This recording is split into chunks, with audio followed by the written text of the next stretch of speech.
Morning and evening, maids heard the goblins cry.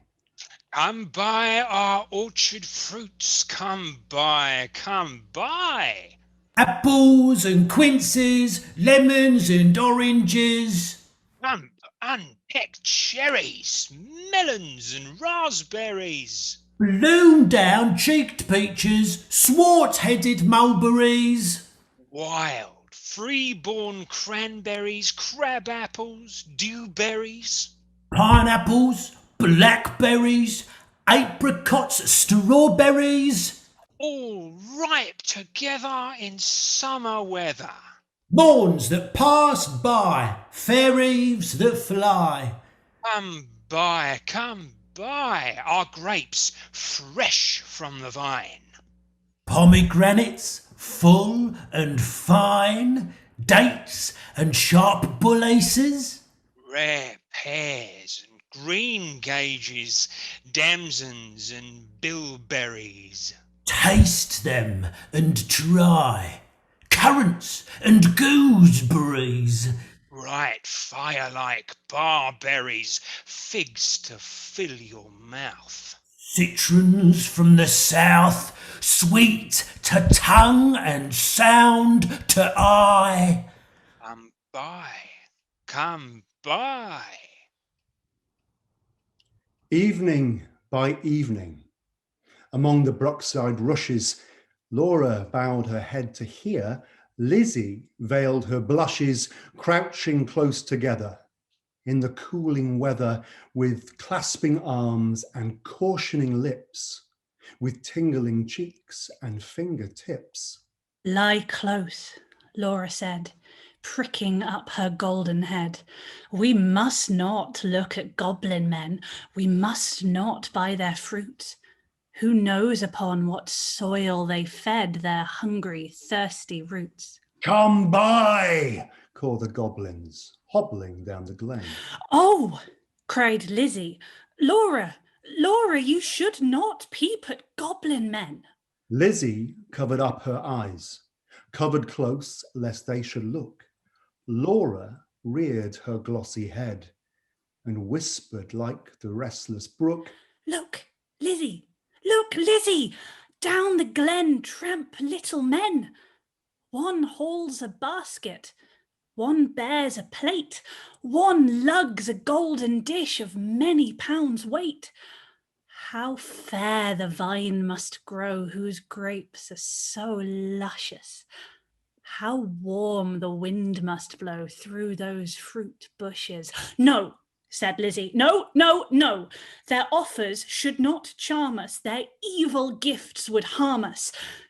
She thrust a dimpled finger in each ear, shut eyes, and ran.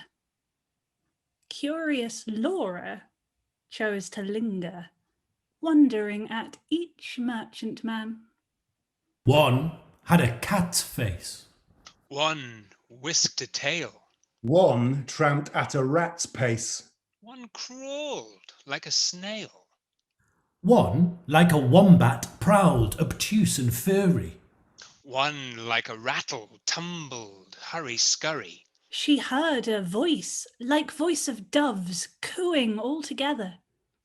They sounded kind and full of loves in the pleasant weather. Laura stretched her gleaming neck like a rush-embedded swan, like a lily from the beck, like a moonlit poplar branch, like a vessel at the launch when its last restraint is gone. Backwards up the mossy glen turned and trooped the goblin men with their shrill repeated cry. Come by, come by. When they reached where Laura was, they stood stock still upon the moss, leering at each other, brother with queer brother, signalling each other, brother with sly brother. One set his basket down, one reared his plate. One began to weave a crown of tendrils, leaves, and rough nuts brown. Men sell not such in any town. One heaved the golden weight of dish and fruit to offer her, Come by, come by. was still their cry. Laura stared but did not stir, longed but had no money. The whisk-tailed merchant bade her taste in tones as smooth as honey. The cat-faced purred, the rat-faced spoke a word of welcome, and the snail-paced even was heard. One parrot-voiced and jolly cried, "Pretty Goblin!" Still for, "Pretty Polly!" One whistled like a bird. But sweet-toothed Laura spoke in haste. "Good folk, I have no coin to take or to purloin. I have no copper in my purse, I have no silver either, and all my gold is on the furze that shakes in windy weather above the rusty heather." "You have much gold upon your head. They answered all together. Buy from us with a golden curl." She clipped a precious golden lock. She dropped a tear more rare than pearl, then sucked their fruit globes fair or red, sweeter than honey from the rock, stronger than man-rejoicing wine, clearer than water flowed that juice. She never tasted such before. How should it cloy with length of use? She sucked and sucked and sucked the more fruits which that unknown orchard bore. She sucked until her lips were sore, then flung the emptied rinds away, but gathered up one kernel stone, and knew not was it night or day, as she turned home alone. Lizzie met her at the gate, full of wise upbraiding. "Dear, you should not stay so late. Twilight is not good for maidens. Should not loiter in the glen, in the haunts of goblin men. Do you not remember Jenny, how she met them in the moonlight, took their gifts, both choice and many, ate their fruits and wore their flowers, plucked from bowers where summer ripens at all hours? But ever in the noonlight she pined and pined away, sought them by night and day, found them no more, but dwindled and grew grey, then fell with the first snow, while to this day no grass will grow where she lies low. I planted daisies there a year ago that never blow. You should not loiter so." "Nay, hush," said Laura. "Nay, hush, my sister. I ate and ate my fill, yet my mouth waters still. Tomorrow night I will buy more," and kissed her. "Have done with sorrow. I'll bring you plums tomorrow, fresh on their mother twigs. Cherries worth getting. Oh, you cannot think what figs my teeth have met in. What melons, icy cold, piled on a dish of gold, too huge for me to hold. What peaches with a velvet nap, pellucid grapes without one seed. Odorous indeed must be the mead whereon they grow, and pure the wave they drink, with lilies at the brink, and sugar sweet their sap." Golden head by golden head, like two pigeons in one nest, folded in each other's wings, they lay down in their curtained bed. Like two blossoms on one stem, like two flakes of new-fallen snow, like two wands of ivory, tipped with gold for awful kings. Moon and stars gazed in at them. Wind sang to them lullaby. Lumbering owls forbore to fly. not a bat, flapped to and fro round their rest, cheek to cheek and breast to breast, locked together in one nest. Early in the morning, when the first cock crowed his warning, neat like bees, as sweet and busy, Laura rose with Lizzie. Fetched in honey, milked the cows, aired and set to rights the house, kneaded cakes of whitest wheat, cakes for dainty mouths to eat. Next churned butter, whipped up cream, fed their poultry, sat and sewed. Talked as modest maidens should. Lizzie with an open heart, Laura in an absent dream. One content, one sick in part, one warbling for the mere bright day's delight, one longing for the night. At length, slow evening came. They went with pitchers to the reedy brook, Lizzie most placid in her look, Laura most like a leaping flame. They drew the gurgling water from its deep.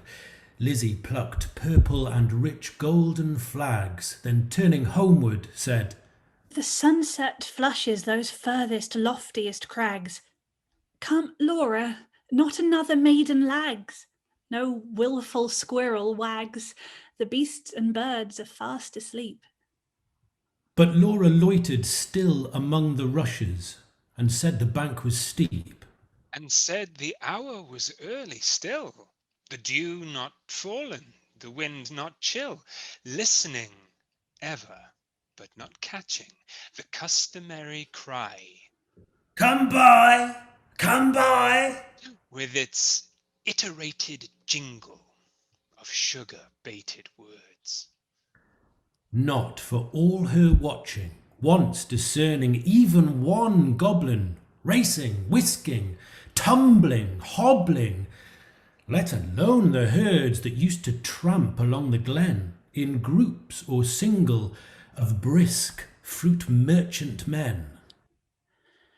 Till Lizzie urged, "Oh, Laura, come! I hear the fruit call, but I dare not look. You should not loiter longer at this brook. Come with me home. The stars rise, the moon bends her arc. Each glowworm winks her spark. Let us get home before the night grows dark. The clouds may gather, though this is summer weather. Put out the light and drench us through. Then if we lost our way, what should we do?" Laura turned cold as stone to find her sister heard that cry alone, that goblin cry, Come buy our fruits, come buy. must she then buy no more such dainty fruit? Must she no more such succulous pasture find, gone, deaf and blind?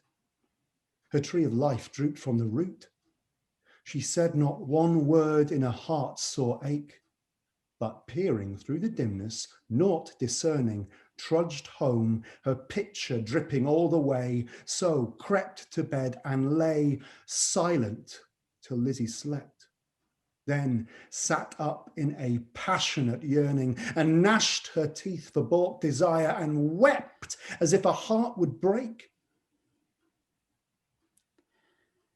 Day after day, night after night, Laura kept watch in vain, in sullen silence of exceeding pain. She never caught again the goblin cry.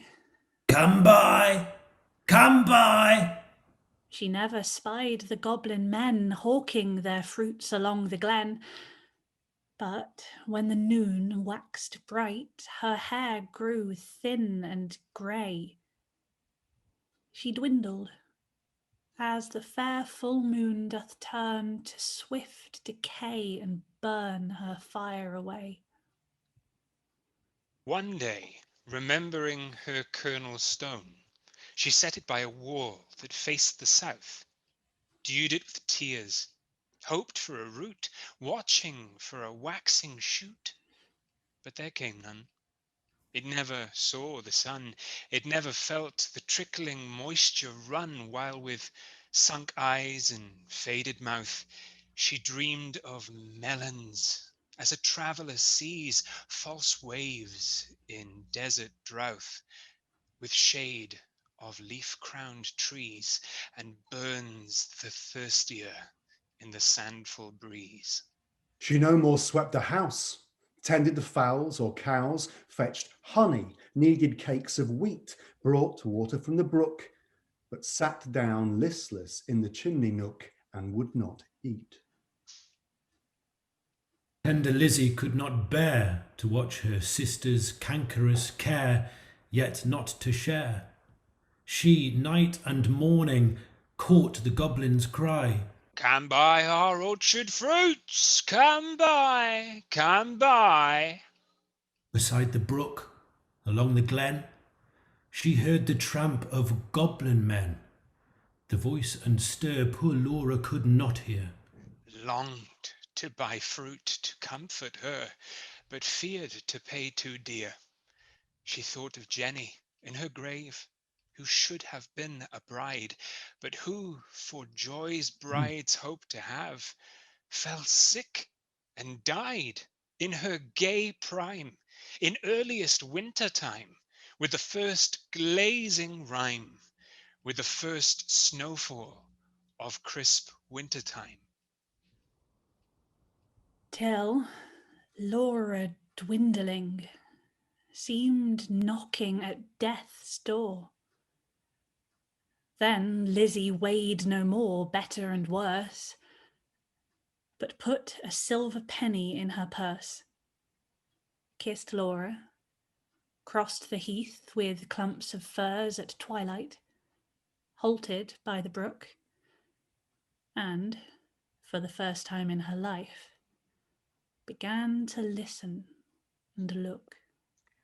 Laughed every goblin when they spied her peeping, came towards her hobbling, flying, running, leaping, Puffing and blowing, Chuckling, clapping, crowing, clucking and gobbling, moping and mowing, full of airs and graces, pulling wry faces, demure grimaces, cat-like and rat-like, rattle and wombat-like, nail paste in a hurry, parrot-voiced and whistler, helter-skelter, hurry-scurry, chattering like magpies, fluttering like pigeons, gliding like fishes, Hugged her and kissed her, squeezed and caressed her. stretched up their dishes, panniers and plates, look at our apples, russet and dun, bob at our cherries, bite at our peaches, citrons and dates, grapes for the asking, pears red with basking out in the sun, plums on their twigs, pluck 'em and suck 'em, pomegranates, figs. Good folk, said Lizzie, mindful of Jenny. Give me much and many.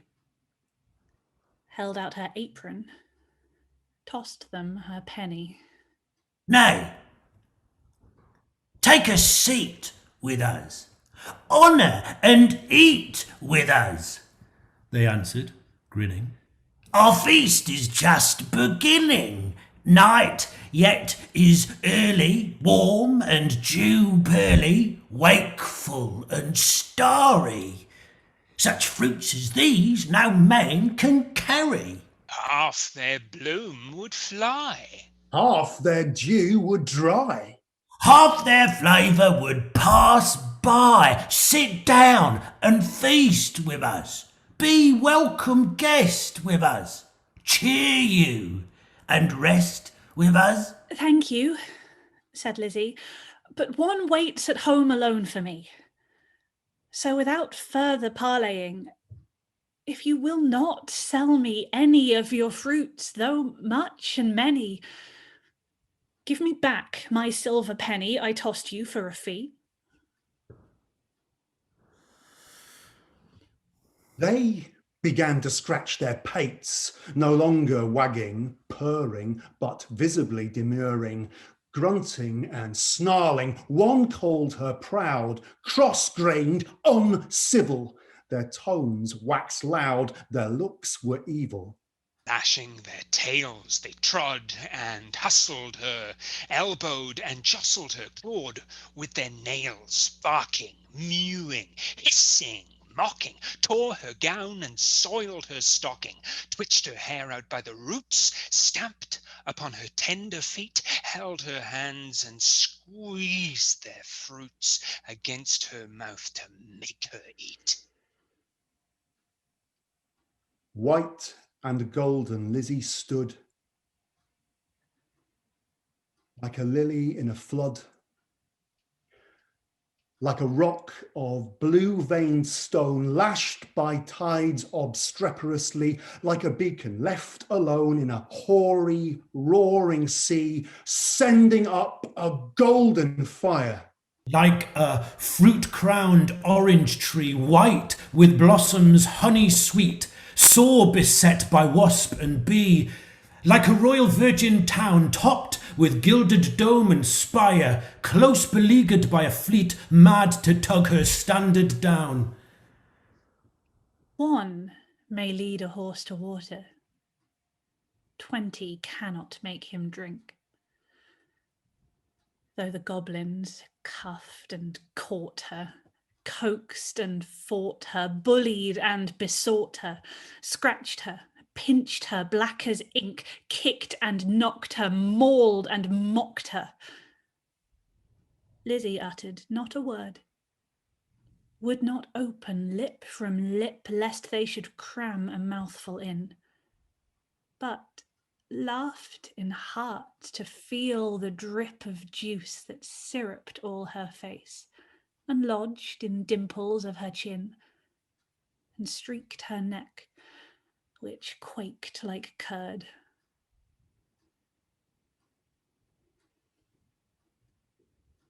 At last, the evil people, Worn out by her resistance, flung back her penny, kicked their fruit along whichever road they took, not leaving root or stone or shoot. Some writhed into the ground, some dived into the brook with ring and ripple. Some scudded on the gale without a sound. Some vanished in the distance. in a smart ache, tingle, Lizzie went her way. Knew not was it night or day, sprang up the bank, tore through the furze, threaded copse and dingle, and heard her penny jingle bouncing in her purse. Its bounce was music to her ear. She ran and ran, as if she feared some goblin man dogged her with jibe or curse, or something worse. But not one goblin scurried after, nor was she pricked by fear. The kind heart made her windy paced, that urged her home quite out of breath with haste and inward laughter. She cried, "Laura!" up the garden, "did you miss me? Come and kiss me. Never mind my bruises, hug me, kiss me, suck my juices squeezed from goblin pulp for you, goblin pulp and goblin dew. Eat me, drink me, love me. Laura, make much of me. For your sake I have braved the glen and had to do with goblin merchant men." Laura started from her chair, flung her arms up in the air, clutched her hair. Lizzie, have you tasted for my sake the fruit forbidden? Must your light like mine be hidden, your young life like mine be wasted? Undone in mine undoing, and ruined in my ruin, thirsty, cankered, goblin-ridden. She clung about her sister, kissed and kissed and kissed her, Tears once again refreshed her shrunken eyes, dropping like rain after long sultry drought.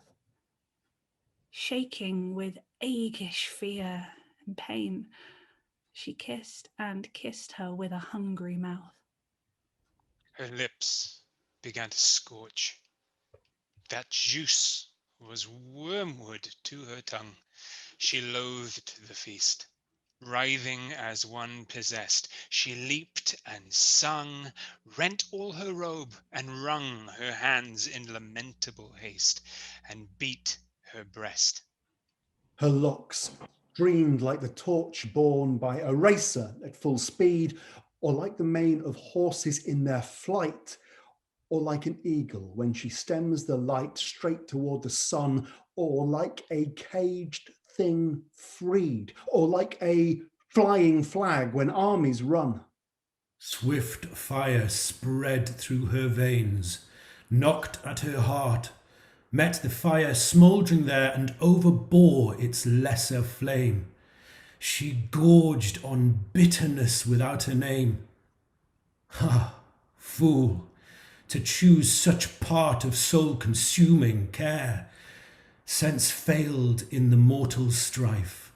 Like the watchtower of a town which an earthquake shatters down, like a lightning-stricken mast, like a wind-uprooted tree spun about.